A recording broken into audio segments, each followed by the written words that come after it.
Yes, definitely. And you are always going to be able to flex it if you do get a truly awful situation. But having Tiny versus Enchantress, one of the few heroes that can probably burst that hero, even though there might be a situation where Dubu, he does like to get a lot of farm. He likes getting that Force Staff and that Hood when he can. And that Force Staff, we even saw yesterday in their game, it just makes so many crucial plays, and he farms just that little bit more than some other fives we see, especially when he's allowed to play as Enchantress. And I think following it up with the clock, it's a really nice draft coming out from Undying so far. Moon Meander is going to be able to make these rotations. It's really nice versus the gyrocopter. Even though it's sort of you use the rocket barrage, I use the battery assault. We're both going to start killing each other with our magic damage. If you get him in the cogs, it does feel like the gyro is going to be relatively helpless in that top lane. And I think we can confirm that the Tiny is going to be a position 4 hero with Infamous going in for the TA with that 4th pick. So, to a certain extent, they blink first here.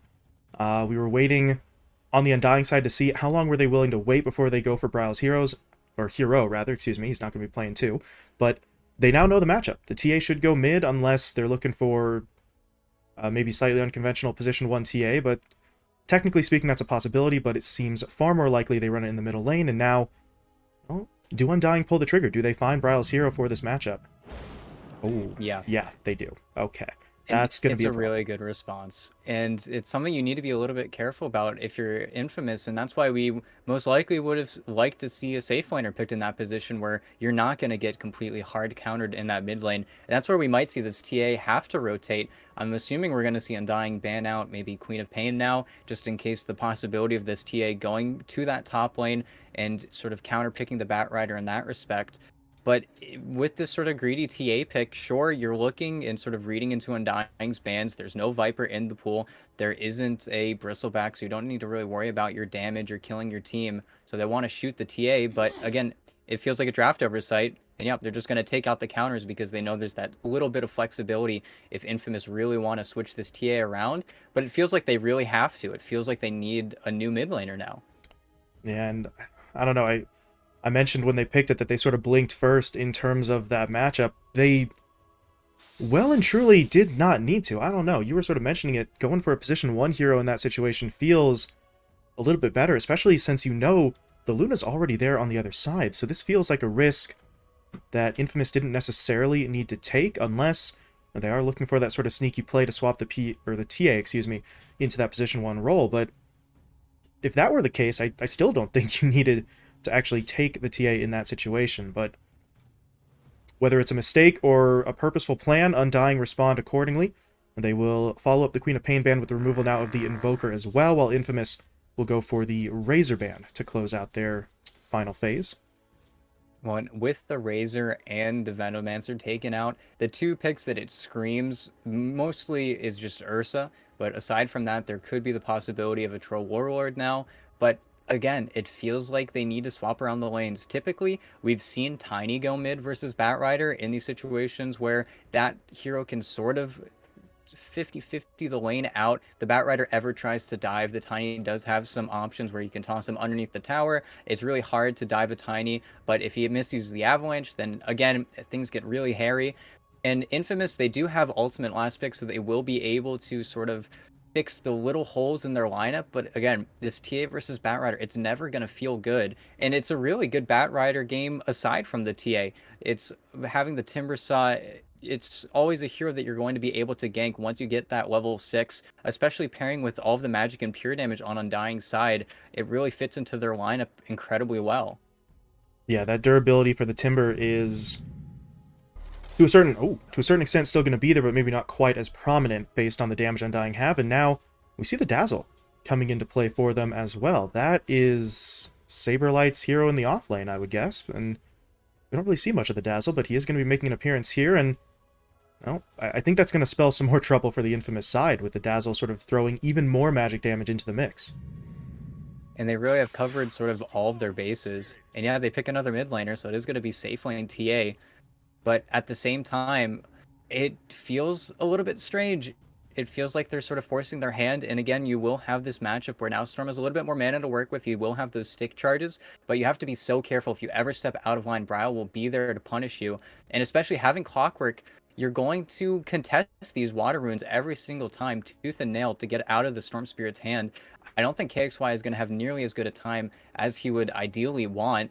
And again, it's so really Infamous's lineup, you have to be so focused on your individual matchups. I feel like if you falter in any way, the game's going to get so difficult. And now you just have this last pick Dazzle. They've called your bluff on the safe lane TA. I do not think that Inverse is going to have a very good time in his lane. Yeah, this feels... It just feels rough. I don't know. Maybe KXY can pull out a little bit of magic. We saw it earlier on in the group stage in Infamous's lone win, as you sort of mentioned earlier in the draft, but it just doesn't feel good. We've been surprised before. We have had expectations sort of go awry. So there's no counting Infamous out, that's for sure. This is an established team in the South American region, as you were sort of talking about. They know how to dig themselves out of some rough situations, but it's unfortunate that they appear to be already maybe sort of behind the 8 ball as we start this match. But we'll see. It's going to be interesting either way. A position 1 TA to start off the day here, as we are going to be loading in. Undying on the Dire side, while Infamous will be holding things down on the Radiant. So, can Undying keep that winning streak alive? Can they get their 5th straight victory? Or will Infamous finally be able to prove that Undying are in fact capable of bleeding, that they are in fact mortal, and hand them that first loss? We're not going to be able to find out just yet because we do have a pause. Although Infamous already say they're ready to go, so I'm not sure what the pause was for, but apparently it's not going to be that big of an issue. We should be getting started momentarily. Well, and good luck, Bagradula. I don't know if that's a shout out or something, but looks like KXY is excited to be playing Dota anyway. I'm sure they just want to get immediately back into it, get their feet wet after their losses the other day. It doesn't feel good to end the day going 0-2 versus Hikori, so I'm sure they want their revenge. They just want to play some Dota, especially KXY. He just wants to have a little bit of fun, play some of his more classic heroes. Yeah, the chance to play that Storm Spirit so often either banned out or not viable for Infamous, but it is, I believe, one of his most played heroes. Meanwhile, I do want to cover one quick thing here before we get underway.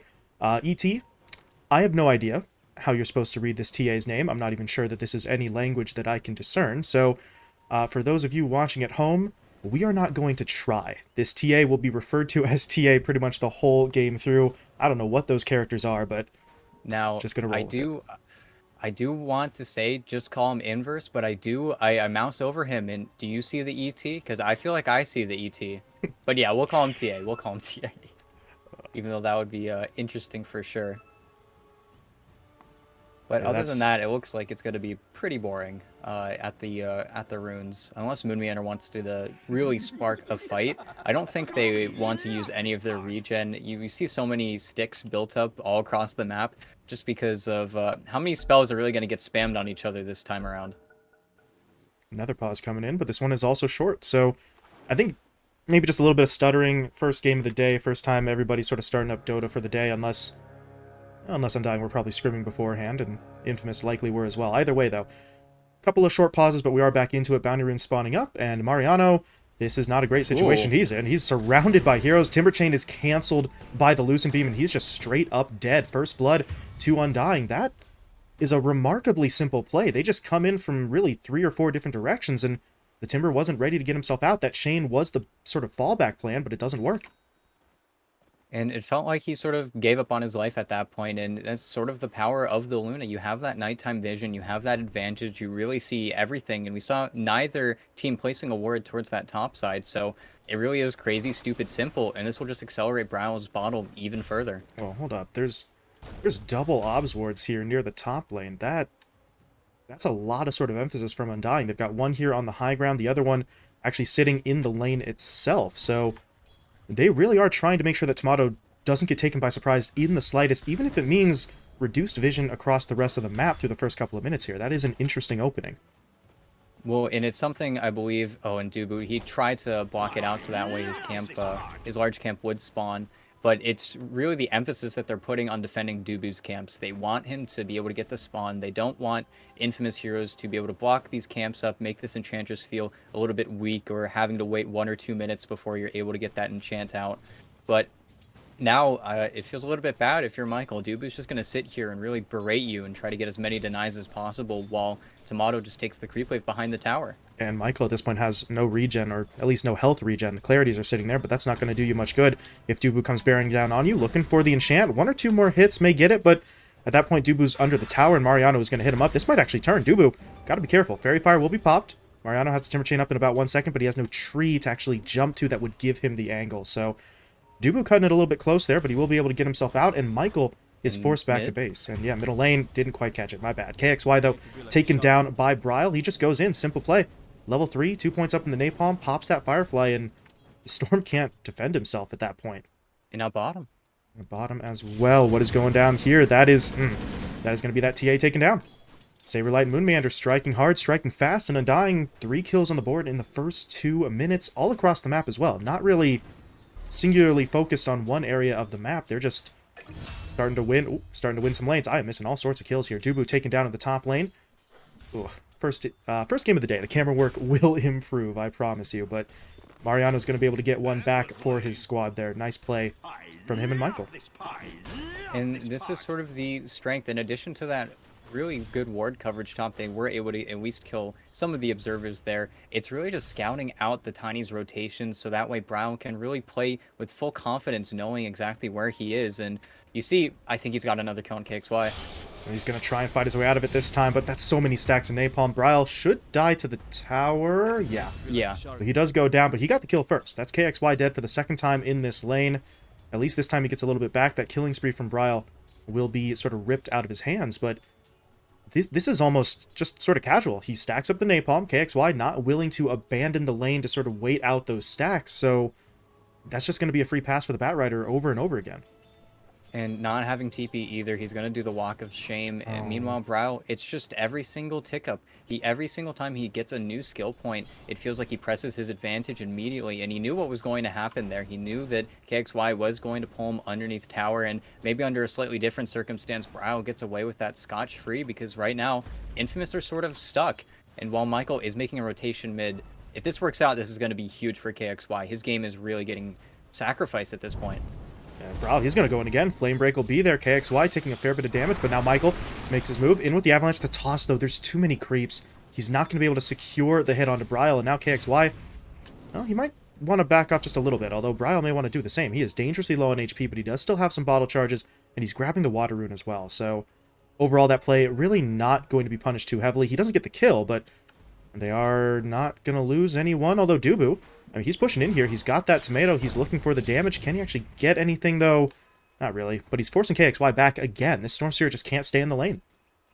And as soon as he uses the Nature's Attendants, there really is nothing that you can do. But again, Dubu feels like he can make this rotation because they know exactly what the Tiny's doing. Even after the smoke not working out, Mariano is enjoying the soul XP, but at the same time, so is Tomato. He's about to pop level 5 top, and as soon as this top one gets hairy, he's going to have the skill points to really go in the jungle and go full speed.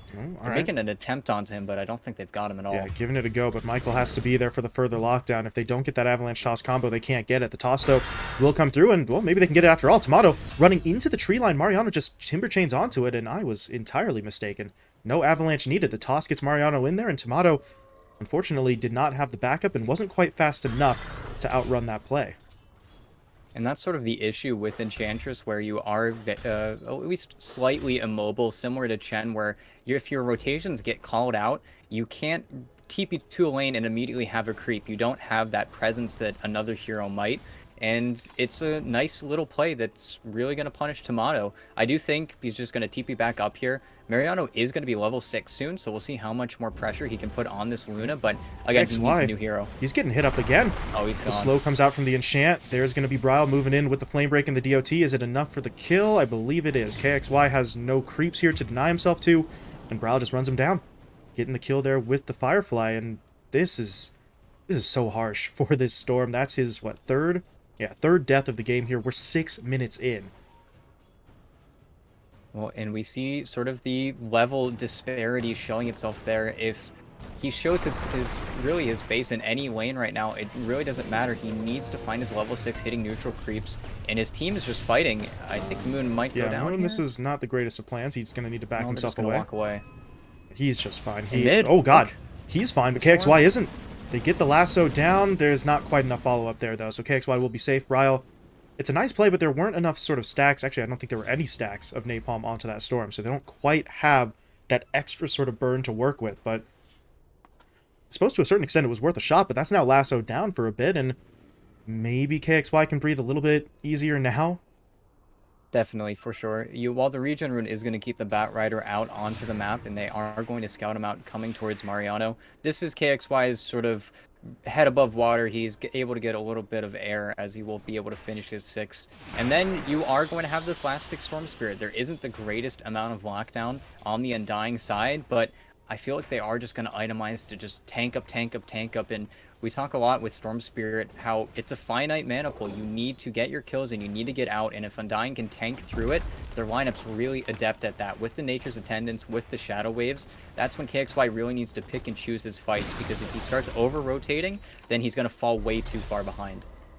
Right. Really got to pick and choose your battles there. That momentum is everything for the Storm. Meanwhile, speaking of momentum, Undying able to grab themselves a tier 1 tower down in the bottom lane. Saberlight and the 2 supports able to get that one done, so this could end up being a pretty significant play. As of right now, their lineup maybe isn't the greatest in terms of what we would consider to be sort of snowball potential taking those towers, but I don't know. They've got some summoned creeps. The Dazzle is able to get in there with the right click, so if Infamous aren't careful, a lot of sort of access to the south side and even the west side jungle to a certain extent could be taken away from them, but we see them now sort of grouping up a little bit in that middle lane. They're a little bit more wary of some of those pushes, as they will be able to force Bryle and Dubu away from that tier 1.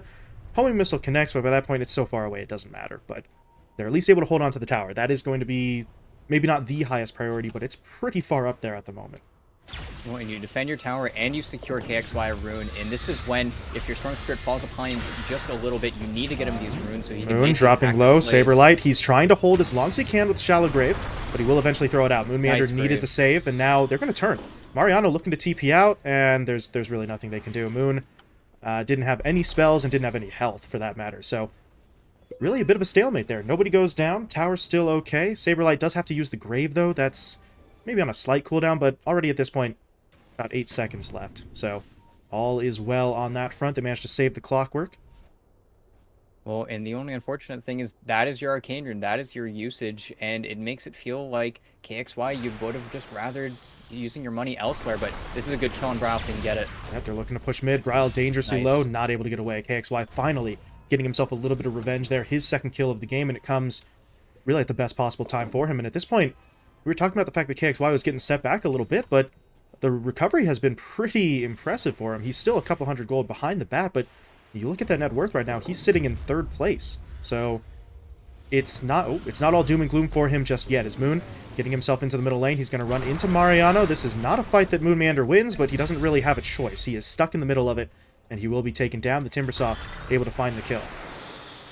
And Undying showing a little bit that they can still be a little bit sloppy. They're definitely getting punished here and there. I believe that was just Bryle getting the call from his teammates. Storm's got 200 mana. There's no way he can kill me mid. But KXY, knowing the boundaries of his hero, they just simply use that Arcane Rune to the fullest of its extent. Looks like Angel will just die trying to be annoying to Tomato, as Tomato was pretty low there. But they need to keep getting these plays. It's unfortunate he's not going to be able to snag this DD rune, but the runes are so important for the Storm Spirit. It accelerates your item timings, it accelerates the amount of plays you can make, because really, at these early stages, Storm Spirit, like we said, you need to pick and choose your fights, and if you start using your mana to kill heroes and these heroes aren't dying like top, you're going to fall a little bit too far behind, where the healing might just be a little bit too much from the Undying side.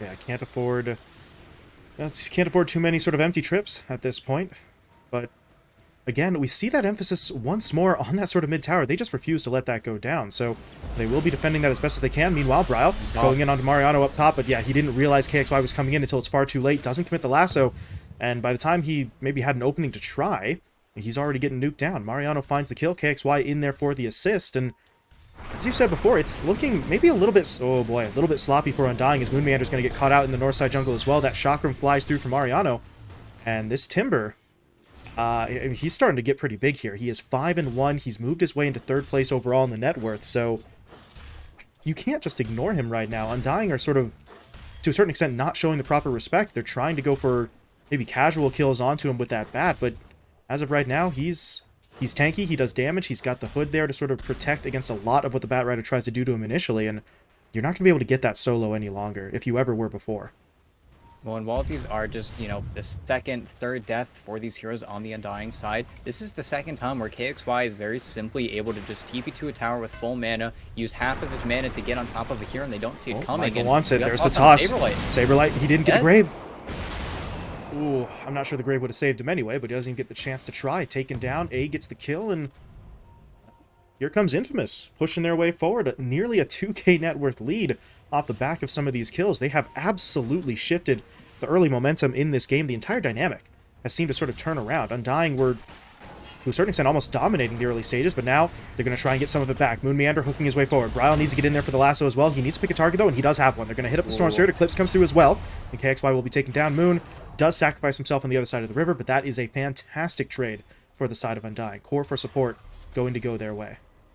And it's unfortunate they would have been able to get the TA as well, but immediately hitting the cogs, it sort of messed with the flame break, so she ended up getting bounced further away, as opposed to just being the one that they were assuming to lasso up there. But again, it's dangerous for Undying to fight in the mid lane. There's so many traps, and that's the big reason why Infamous have been able to get so many runes on the Storm Spirit. But it's sort of unlucky at this point. He's still working on his Orchid. He will have it after just a little bit more farming, but he doesn't have any offensive runes.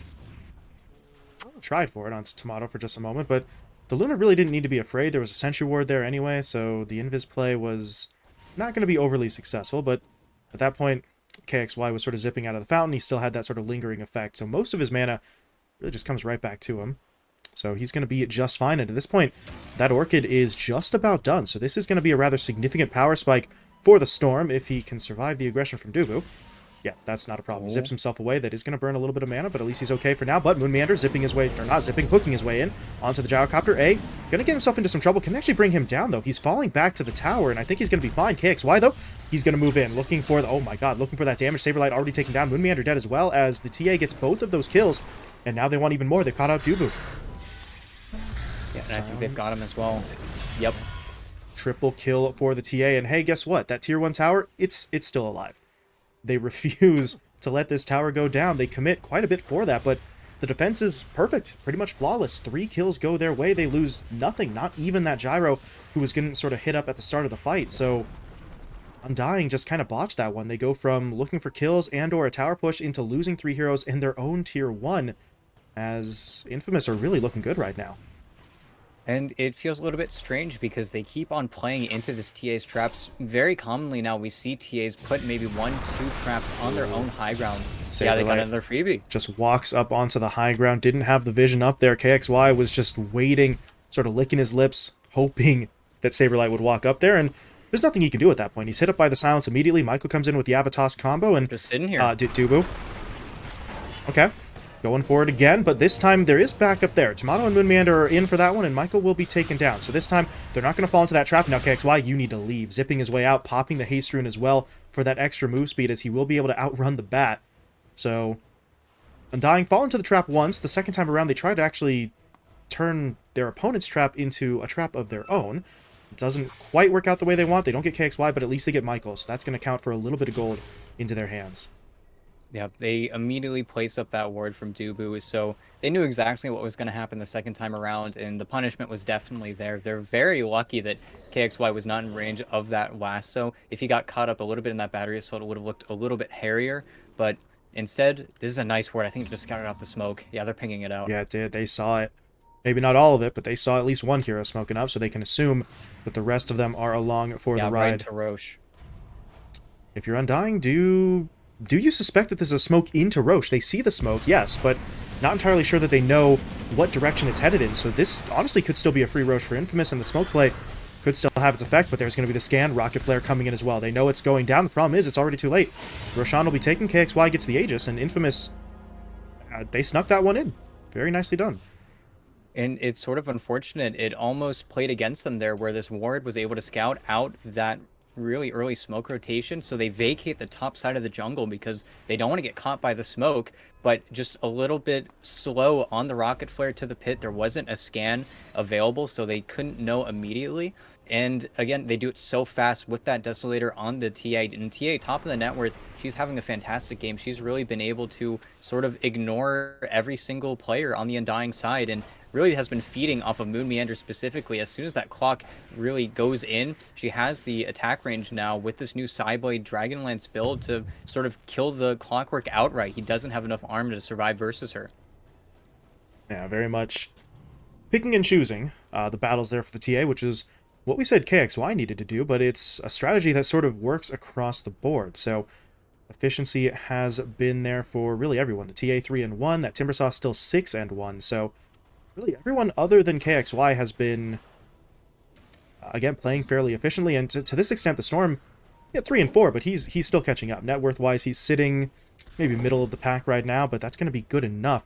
He can jump in there, make the initiations, get the silence down, and let his teammates oftentimes sort of handle the rest. But at this point, he might actually be able to step up a little bit more. He's still got that Aegis for another 3.5, so he can just sort of throw himself face first into a fight and have that second life to fall back on, which is probably part of the reason why Undying aren't too keen on pushing that far out for any fights themselves. They are focusing very much on the farm for their cores, especially Tomato right now, as he's working his way towards that BKB.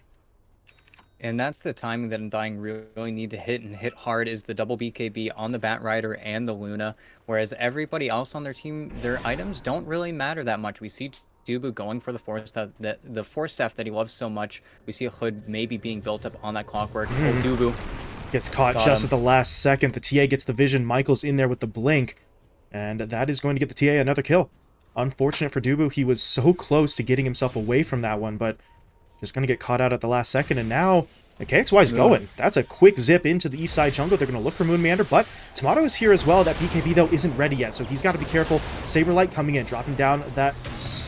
dropping down the shallow grave. I don't think it's going to matter, though. Moon Meander actually couldn't get himself out, so he will fall. Tomato picked off further to the east. They do get the lasso down onto the TA, but at this point, there's no follow-up damage. They're not going to be able to make this happen. Bryle is thinking about it, but his BKB is going to be wearing off. He can't afford to fight much longer, but Michael not going to give him a choice. Blinking in, going for the avalanche into the toss, and they'll clean up those final two.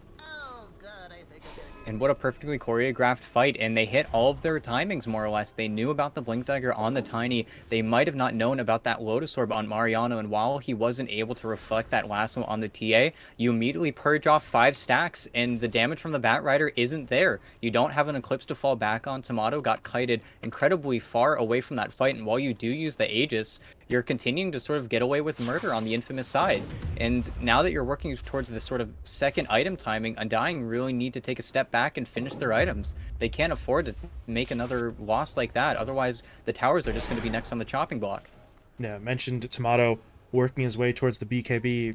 That's got to be finished off by the time they take that next engagement. Otherwise, as you said, he just gets sort of run off further to the east. They completely isolate him there, and there's nothing more Tomato could really do. He actually even held the Eclipse, just knowing it wasn't going to make much of a difference. As Dubu taken down, Moon Meander caught out in the middle lane as well. Infamous just not taking their foot off the gas here. They continue to push forward, 2 more kills onto those supports, and now they're even sort of eyeing up that top lane. Bryle is not in the best of positions, so he's just going to have to fall back here, even bullwhipping himself for that bonus move speed to get away, but that's going to free up Infamous to go after the tower. And possibly with Saberlight on less of a playmaking hero this time around, we're seeing Moon, Meander, and Dubu's positioning sort of falter, especially to the TA's traps, where they really have a good idea of where people are going at all times. And now Inverse is working towards that shard. The TA, once he has that silence, it's going to be so much more obnoxious for these heroes to really get anything done, especially the Dazzle. And I think this is exactly what they need to do. They just smoked up, but it was underneath the ward. They know about this. Moon's still going to hook his way forward. The problem is his teammates, they're too far back to help him. Moon's just dead. Ouch. That is incredibly unfortunate. Just breaking up that entire play. A casual call down thrown out there, and it really just sort of locks 4/5. Uh-oh, 4/5 of the lineup in place as Bryle's going to get jumped in on. No time for the BKB as he will fall. Now Saberlight in trouble as well. Silenced up, going to try to fall back, but he is not getting away. Saberlight dead. Triple kill now for the TA. Can they get the Ultra as Tomato is going to get run down? No, KXY will take that one away, but it's still a 4th kill in that fight as Infamous are just stomping their opponents now. 24-9 in terms of that kill count. There's no reason for them to ever slow down at this point. Well, and now we have not seen a successful lasso since this BKB's been built. It's been very unfortunate. They're not finding a way to get into these fights, and we see with these low lockdown lineups that the Storm Spirit really is starting to run wild. Once you get a few items underneath your belt, the Storm Spirit really starts to become that monster that we know him to be, and really, you're running out of targets on the Infamous side. Right now, they've really hit their timing where even the Gyrocopter is just slightly too tanky for you to immediately burst. And again, Moon Meander, he's hooking in, trying to make these plays, but he's so low armor, he just immediately gets bursted out. At the same time, they dive so quickly onto Saberlight every time he wants to try and save someone that he has to make a really hard decision. And to that extent, they're also just killing him straight up. Oh, okay. Shallow Grave comes out that time. Moon Meander's going to hookshot his way forward, but he's immediately dead. Saberlight and Bryle, I mean, what can they really do here? Bryle's going to pop the BKB, but the lasso, there it is, will be deployed onto the Templar Assassin, but with the BKB active on the TA, there's not a lot of follow-up damage there. The TA is just able to fall back, and now KXY into the fight. Going for the Vortex onto Tomato. The Eclipse will be popped, but it's not going to matter. Tomato already dead, and at this point, Undying just don't have anything. Yeah, they don't have anything to fight with. That's it. GG called. 22 minutes in this one as Infamous. I mean, we were saying they sort of looked like they had a disadvantage draft-wise, but in terms of the execution, they are nearly flawless. And that's exactly what they needed to do. The individual play and the performance coming out from every single player on their team sort of, I think, elevated and carried them through this one. They kept the fight towards mid so long. They had the safe lane TA and Undying. They just played into it, to be honest. They had so many times where TA traps were scouting them out, they're slowing them up in their rotations, and when your only initiation is Moon Meander going in and Brown trying to get sort of that secondary lockdown with his lasso, it's not working. They kept on doing it. They kept on ramming their head against that mid tower, and Infamous were finding speed in the side lanes, and they just really played in the side lanes until they got such a big advantage. Undying just couldn't play anymore. Everybody was just dying all over the map. That was a really uncharacteristic game from them. Yeah, we normally, well, really two things. We normally don't see them blow that kind of early advantage once they've sort of won the lanes, and then after that, as you said, the stubbornness coming in for them. They tried over and over and over again, sort of thinking, yeah, we can just push our way through and everything will be fine, and very much not the case. So, ET, I'll tell you what, we made a call based on the drafts. I am more than happy to be proven wrong there. That was absolutely fantastic to watch from Infamous as they hand Undying their first loss of this group stage. The question now, can they do it again? One win on the board is nice, but you know what's better than one win? That's 2 wins. If they can get the 2-0 sweep here, they'll be moving quite a ways up in those group stage standings. So, game 1 looked pretty damn good. We'll see if they can put together a repeat performance there in that second match, or if Undying are going to be able to sort of shake off this slow start and try to salvage a point with that 1-1 draw. So, stick around, folks. We'll be bringing that Game 2 draft your way in hopefully just a couple of minutes.